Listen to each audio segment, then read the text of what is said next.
So the second ODI is upon us, a series deciding game in this three-match ODI series between India and Australia. I am joined by Mr. Bharat Sundaresan from Crickbuzz, the face of Australian cricket, we can say right now. Well, you can say whatever you want, brother. But yes, we'll talk about this India versus Australia second ODI, and we'll give you a bit of a preview of what to expect from this game. So let's start with the men of the hour. Or can we say the men of this Indian cricket team? 100%. Rohit Sharma, legends of this Indian cricket team. After what you saw in Perth, looking a bit rusty, both of them. What do you think? The Australian pace attack, especially Hazelwood and Stark, did exploit their rustiness pretty well. But what to expect from these two here in Adelaide? Of course, Virat has a great record here. Rohit has also found a bit of success, not like Virat, but bit of success in Adelaide at the Adelaide Oval. So, what are you expecting from these two? Oh, firstly, I just want to apologize on behalf of my hometown for providing this. What has been terrible, or what was terrible till 10 minutes ago in terms of weather. I can see some blue coming through, so the weather's going to improve, so that's a good thing. So we won't have rain breaks tomorrow like we did in Perth, which can only mean that we'll get a full game of cricket. It was a bit annoying after a point in Perth. And the other big difference will be the pitch here at the Optus or the Perth Stadium. There's always bounce, there's always that carry, especially at this time of the year. The pitches are very fresh. Start of the Australian summer. We still haven't hit officially summer yet. That's in November. So yeah, there was always going to be a challenge, great toss to win. And yeah, I mean, you spoke about them being rusty.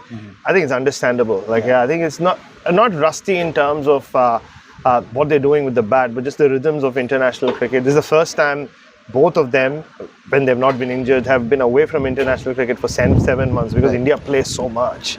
So I think it was, you could see with Virat, he was just trying to impose himself. Stark bowled really well. And also not to forget, Stark and Hazelwood were bowling like geniuses on that pitch. It was a fiery spell. It was. So I think, take all that into consideration. It was just the first game.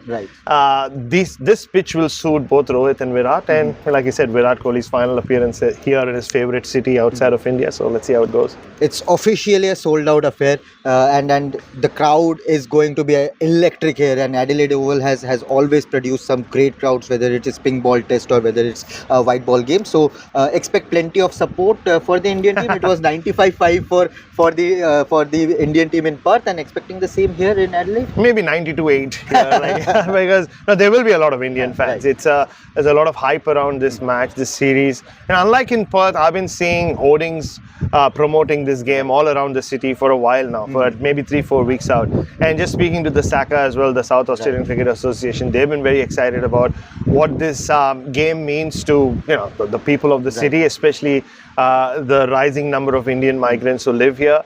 So there will be a massive Indian crowd, and also it's still very early in cricket season to get a lot of Australian fans out there. But look, I think Virat Kohli and Rohit Sharma, and Virat in particular, has his own fan club amongst Australian fans in Adelaide, so they'll show up as well. The members always show up here. The SACA, you're still talking about a very traditional venue, the Adelaide Oval, and the one thing, like you said, that atmosphere will be electric, because I think the Adelaide Oval, even though it's not an arena, not a stadium, it's got this special ambience in terms of sound, and it'll be wonderful around this time tomorrow, but especially as we go into the night. From an Aussie perspective, what is this Indian ODI setup looking like? Are you seeing just Virat and Rohit, but there are also a few good players like a Shubman Gill, again taking a new role as the ODI captain. Shreyas Iyer, new role as vice captain, although both of them did not click in the first game, but expecting them also to come into the game and contribute. Shreyas Iyer was peppered with a lot of short stuff, exploiting his shortcomings against the short deliveries, whereas Shubman Gill did not get a lot of runs in the Asia Cup, but again a different format he has dominated in the last 24 months or so.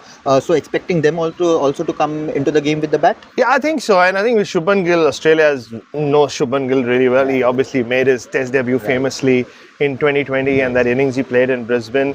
I still don't think, and the way cricket works in Australia is, unless you, for a lot of fans, especially the casual cricket fans, unless you come here and perform against Australia, people really don't know much about him. So Shreyas Iyer is still a very unknown quantity for Australian fans, even though he's been around for a long time.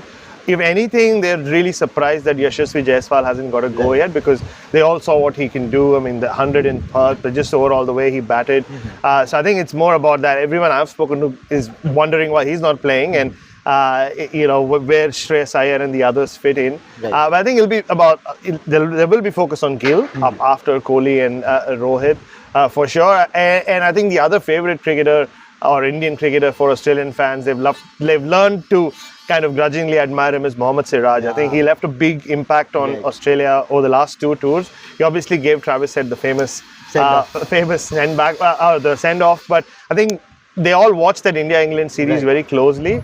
And I know he's a cult hero already in India, but slowly but surely he's become a cult hero in Australia as well. And of course, Mohammad Siraj, even in England this time around during the Test series, he found a bit of a good fan base because of his willingness to fight, never give up attitude. And that is what the Aussies have always liked. That is why Virat Kohli became what Virat Kohli has become in particularly this part of the country. So that fieriness, that hunger to not give up is something which has attracted a lot of love from on behalf of Mohammad Siraj. But sir, another point which this Indian team is looking forward to build in the future in regards to the 2027 World Cup is the pace attack. Siraj and Jasprit Bumrah, of course, Bumrah is not part of this series, but Siraj and Bumrah are the two mainstays. But how are you looking at Arshdeep Singh, Harshit Rana and Prasidh Krishna, particularly these three pacers? No, I think Arshdeep Singh, ever since he played that game against Pakistan at the MCG, he kind of showed that if there is anything in the conditions, he can utilize them. I thought he started bowling really well, started his spell really well in Perth, and then kind of, India didn't have enough runs to defend over there. No, I think he's one for the future. I'm surprised he hasn't played Test cricket already. I thought he would get a couple of tests in England, but that wasn't to be. I mean, Prasidh Krishna has been around for a while in this setup, right? Like, so they like what he brings to the bowling attack, especially on bouncy pitches. We saw that during the Test last year. But yeah, I mean, it will still revolve around Bumrah 2 years from now. You would think Bumrah and Siraj, and it'll be who partners them. Maybe it's Arshdeep, maybe it's Prasidh Krishna. But I think the other cricketer, Australia really, or who won over Australia last year was Nitish Kumar Reddy. And I know there's no Hardik Pandya, so there's a big role for him to play.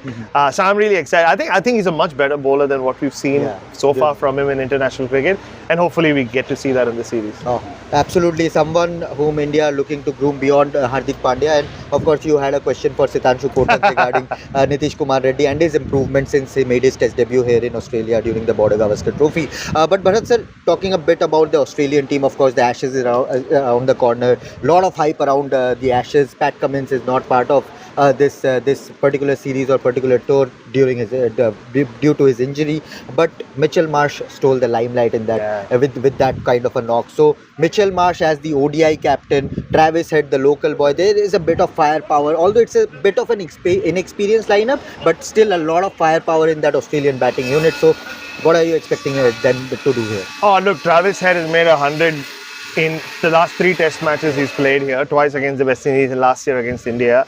And don't forget, Alex Carey is back for this game, so another local boy, and so he'll add experience to the middle order as well. He's played a lot of one-day cricket. But yeah, right. I mean, like, Pat Cummins is not there, but Mitchell Marsh is probably the most popular cricketer within that dressing room, and now he's really won over Australian fans as well, and he's batting beautifully. And he's one of those cricketers like Travis Head. When he's on fire, you entertain. You just want to watch more and more of him. So I think there'll be a little more experience to the team, but also the firepower that he spoke about. And it'll be interesting to see, if Australia do win this game, whether Hazlewood and Stark or which one of them plays the Sydney ODI, because you're right. I mean, let's face it. The fact is, the focus is on the Ashes. We are less than a month away from the first Test, and for a change, Australia doesn't know what their top 6 is going to look like, which is very, very unique going into an Ashes, whereas England look more settled, weirdly enough. So there will be a lot of so whatever happens here will also be looked at through the lens of the Ashes. So even with Stark and Hazlewood and everybody else who plays, like you saw the other day, Mitch Marsh. Once he hit those 2 sixes, immediately people were talking about him opening in the Ashes. That shot over the covers. Exactly. Maybe he should come back to Test cricket just for that one shot. But there'll be, whatever happens here will always be linked to the Ashes. That's just unavoidable.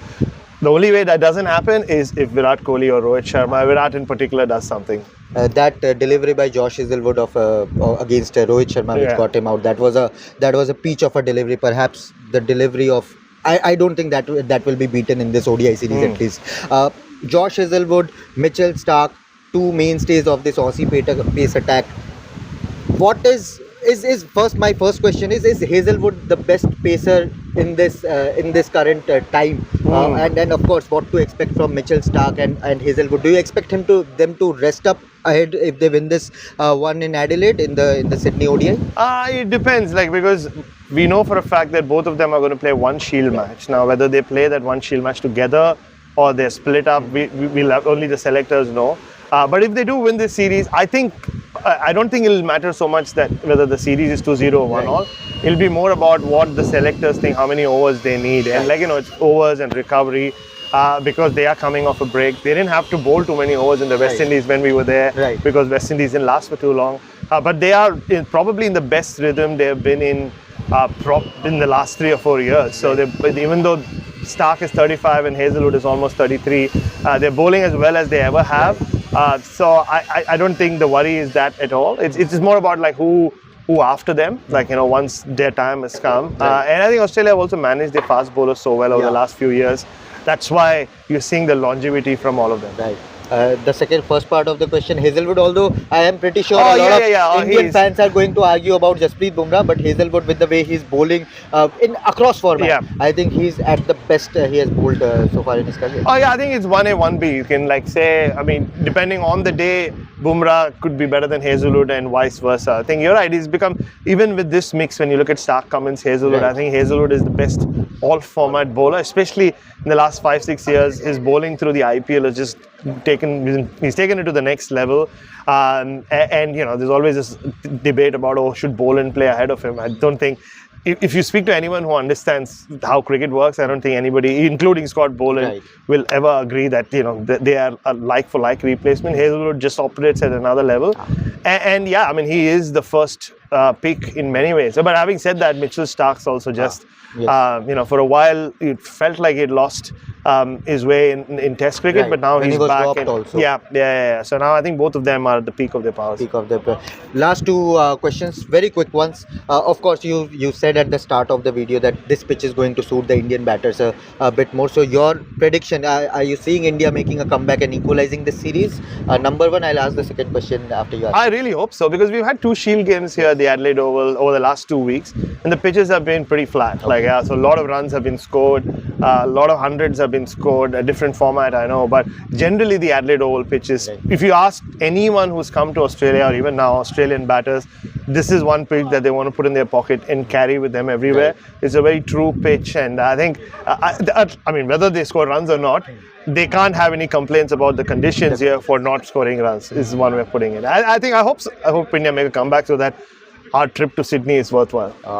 And one question which the entire social media and the entire cricketing world is asking, from an Aussie perspective, are you seeing Virat and Rohit in that 27 World Cup? Still far to go, but what are you thinking? I can't see both of them making it, to be honest. I would be surprised if we see both of them in 2 years' time. But Rohit will be 40, and it's not even about age. It's about, because they're left with a format which no team plays a lot of.